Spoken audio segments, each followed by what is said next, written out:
သားမီကျွန်တော်ရဲ့မိတ်ဆွေများအားလုံးပဲမင်္ဂလာပါတောင်းကြသားမီကျွန်တော်ရဲ့မိတ်ဆွေများတို့တရက်8လတရက်2လ2026ကနေလည်းမျိုး8ရက်2လ2026နီးတပတ်တာနေနွေတေတော့ခင်မှာဟောကြားမှာဖြစ်ပါတယ်အဲ့တော့တောင်းကြသားမီများအနေနဲ့ဒီဘက်တာခလာမှာကြားလာတဲ့နမိတ်ကတော့ပေးစောပန်ဒီရဲ့ဆိုတဲ့နမိတ်ကြတယ်အဲ့တော့အလုံးကိုင်းနဲ့ပတ်သက်ပြီးတော့ဒီလိုခလာမြနေစတင်ခြင်းနေအသစ်စရာမျိုးတွေဖြစ်တဲ့နမိတ်မျိုးဖြစ်ပါတယ်အဲ့တော့မိတ်ဆွေတို့အနေနဲ့ပေါ့နော်အလုပ်ခိုင်းဒီမှာသစ်စနေမယ်အသစ်စရမယ်လုပ်ငန်းအသစ်တွေတိုးချဲ့ရမယ်လုပ်ငန်းအသစ်တွေစတင်ရတော့မယ်ဆိုတဲ့နမိတ်မျိုးဖြစ်ပါတယ်အဲ့တော့အလုံးနေရာမှာကောင်းမွန်တဲ့နမိတ်ဖြစ်ပါတယ်အဲ့တော့မိတ်ဆွေတို့အနေနဲ့ပေါ့နော်လုပ်ငန်းအသစ်တွေပြောင်းရတော့မယ်လုပ်ငန်းအသစ်တွေပြောင်းနေတယ်အဲ့တော့တချို့ကိုယ်ပိုင်လုပ်ငန်းလုပ်နေတဲ့လူဆိုရင်ဒီလုပ်ကိုနားလည်ပြီးတော့နောက်အလုပ်တစ်ခုကိုထပ်လက်ပြီးတော့လုပ်ချင်တာမျိုးတွေအသစ်စနေချင်တာမျိုးတွေဒါမှမဟုတ်လေလုပ်ငန်းအသစ်တွေ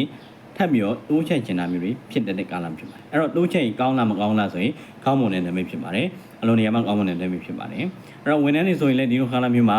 အဲ့တော့ကိုယ်ဝန်ထမ်းလုပ်ကနေထွက်လာပြီးကိုယ်ပိုင်လုပ်ငန်းတွေလုပ်ရင်ကောင်းမလားမကောင်းလားဆိုရင်ဝေခွဲရခံနေတာမျိုးတွေဖြစ်နေပါတယ်အဲ့တော့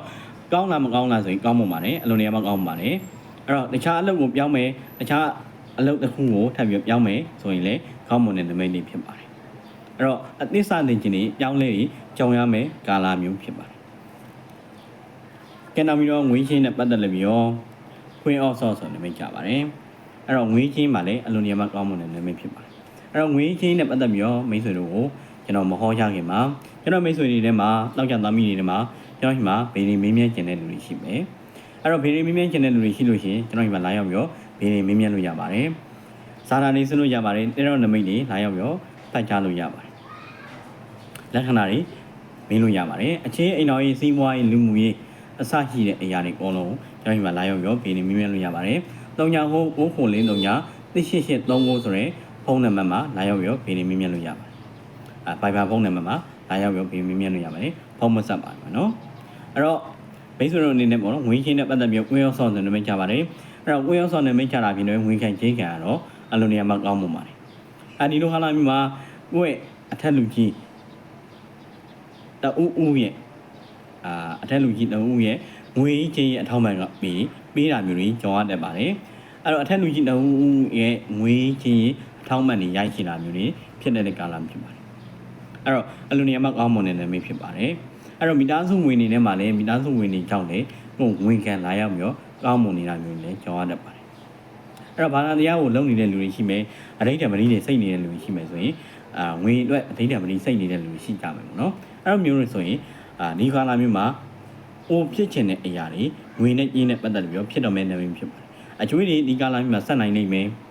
ညီမရစရာရှိတဲ့ကျွေးတွေဆိုလည်းဒီလိုခါလာမျိုးပြန်လဲပြီးတော့ရလာမယ်ဆိုတဲ့နေမျိုးဖြစ်ပါတယ်အဲ့တော့အလုံးနေရာမှာကောင်းမွန်တဲ့နေမျိုးဖြစ်ပါတယ်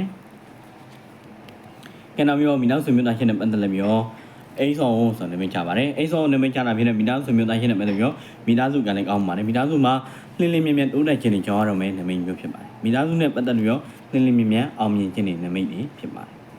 တငယ်ပေါင်းနမိတ်ဆွေနဲ့ပတ်သက်ပြီးတော့နိုင်ရောက်ကန်ဆိုတဲ့နမိတ်ချပါတယ်နိုင်ရောက်ကန်နမိတ်ချတာဖြစ်တဲ့တငယ်ပေါင်းနမိတ်ဆွေနဲ့ပတ်သက်ပြီးတော့လေဒီလိုခါလိုက်မှာကောင်းမွန်ခြင်းတွေကြောင်းရတဲ့ကာလမျိုးဖြစ်ပါတယ်ကျမ်းမာရေးနဲ့ပတ်သက်လို့ပြီးတော့ King of Swords ဆိုတဲ့နမိတ်ချပါတယ် King of Swords နမိတ်ချတာဖြစ်တဲ့ကျမ်းမာရေးမှာလည်းကောင်းပါတယ်ကျမ်းမာရေးနဲ့ပတ်သက်ပြီးတော့ဒီလိုခါလာမျိုးမှာမလုပ်ဖြစ်တဲ့နေရဆိုတော့အနေငယ်လေးပေါ့ over thinking လေးတွေများနေတာမျိုးတွေဖြစ်တယ်နော် over thinking လေးတွေများနေတယ်အဲ့တော့ over thinking လေးတွေမများအောင်ကိုယ်ပါနေထိမ်မှာအတွေးလွန်နေတာပါအတွေးတွေများနေတာမျိုးတွေဖြစ်တတ်ပါတယ်အဲ့တော့အဲ့ဒါမျိုးတွေရောဒီ game site ပြပါအတွေးများခြင်းကြောင့်ကိုယ့်ရဲ့အလုပ်တွေတို့အဲ့ဒါတွေမှာလာရောက်ပြီးတော့အနောင်နှေးမှုတွေကြောက်ရတတ်ပါတယ်ကဲနောက်ပြီးလို့ရှိရင်ပညာရေးနဲ့ပတ်သက်လို့ပြီးတော့ sale of money ဆိုတဲ့နမိတ်ကြပါတယ်အဲ့တော့ sale of money နမိတ်ကြတာပြီးတော့ပညာရေးမှာ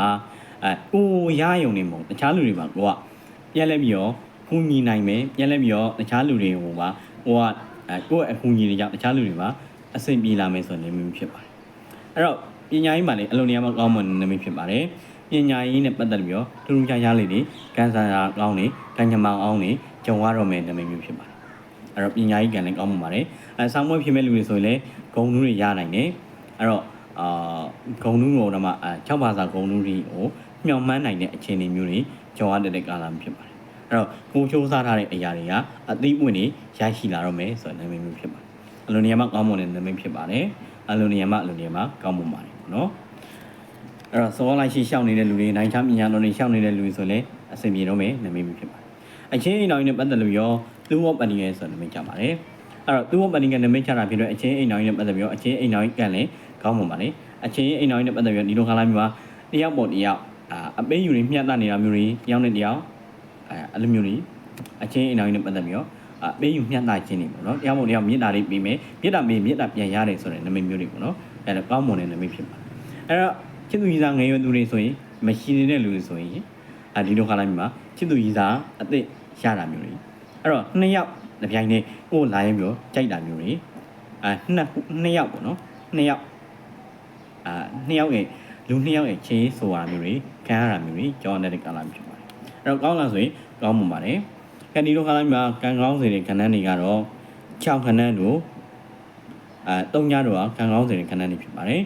ကံကောင်းစေတဲ့အယောင်တွေကတော့အဝါရောင်တို့အပြာရောင်တို့အနီရောင်တို့ဟာကံကောင်းစေတဲ့အယောင်တွေဖြစ်ပါတယ်အဲ့တော့ကံကောင်းပြုမှုချမ်းသာမှုရရှိလာမှုဆိုရင်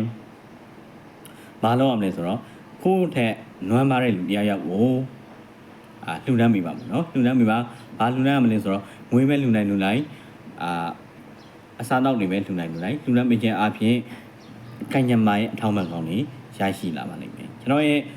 တောက်ကြသားမိတ်ဆွေများအားလုံးကံကောင်းမှုပျော်ရွှင်မှုချမ်းသာမှုတွေကိုအစင်ထာဝရပိုင်ဆိုင်နိုင်ကြပါစေကျွန်တော်ကဆရာထောက်အောင်ဆရာပါ